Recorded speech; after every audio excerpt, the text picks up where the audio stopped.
Okay, so for this week, your goal is really to get to the end of Act 1 and have time to take the quiz by the end of the day Friday. Now, of course, I have everything split up for you day by day.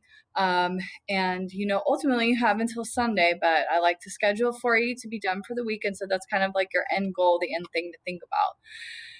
Here's some things that are really important when you're reading Shakespeare. One of them is to watch your punctuation.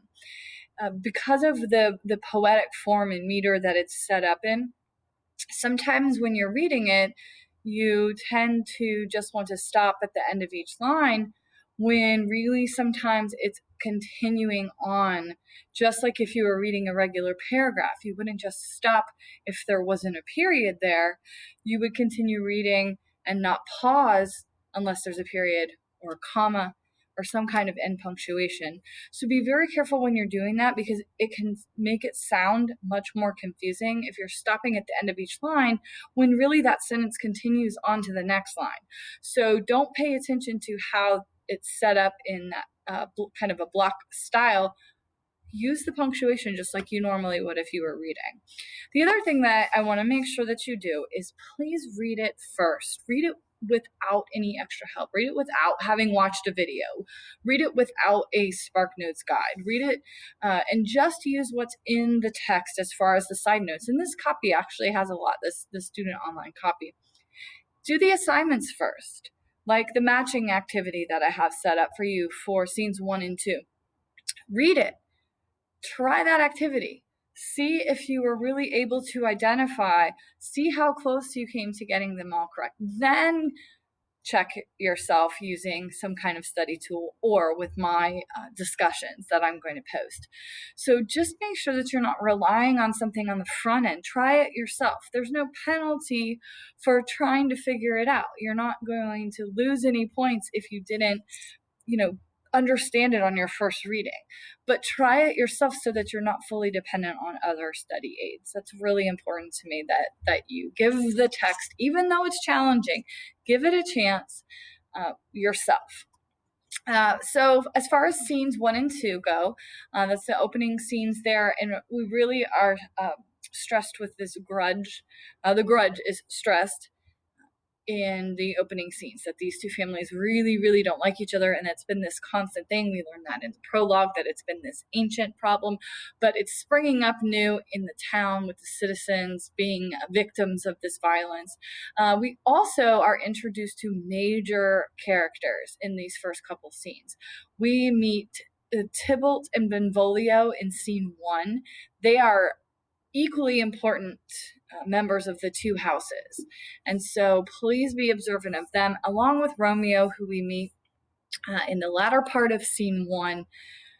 Observe how they're acting and what their personalities are like when we meet them, because those personalities are very important through the course of the play. How Benvolio acts when we meet him, how Tybalt is described and how he acts when we meet him, and then also how Romeo's been acting. So make sure some observations about characters. Scene 3 is summarized for you on the scene 3 guide. You're not reading all of scene 3. Be very careful to follow that guide because it's going to eliminate a lot of lines that you don't need to read. And this scene takes place between the nurse, who's a new character in scene 3. We meet Juliet for the first time in scene 3, and then we learn a little bit more about Lady Capulet. She had like 1 or 2 lines in scene 1, but here we see her interact a little bit more, and we kind of get a little bit more of a sense of who she is.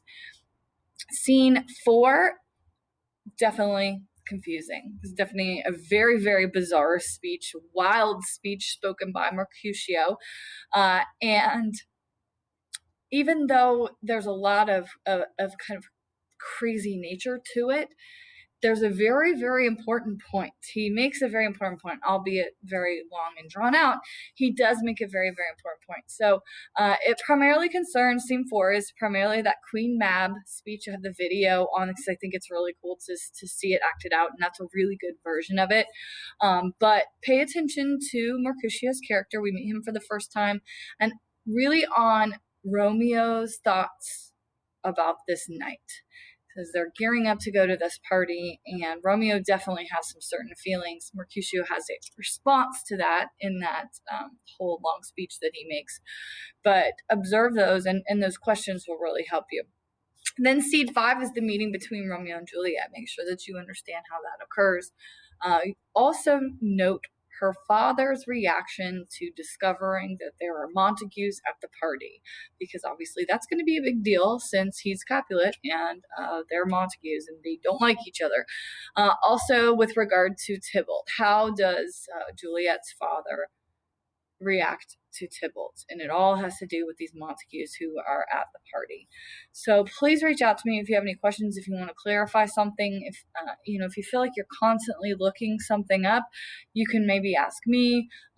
Use the good discussions that I post, use the activities to guide you, not to intimidate you. The questions are there to see if you observe them, and if you read it and you can't answer the question, then that's a hint for you to go back and treat the assignments like help, not as some kind of burden where you have to look up the answers. So reach out to me if you need anything, and have a great week. Thanks.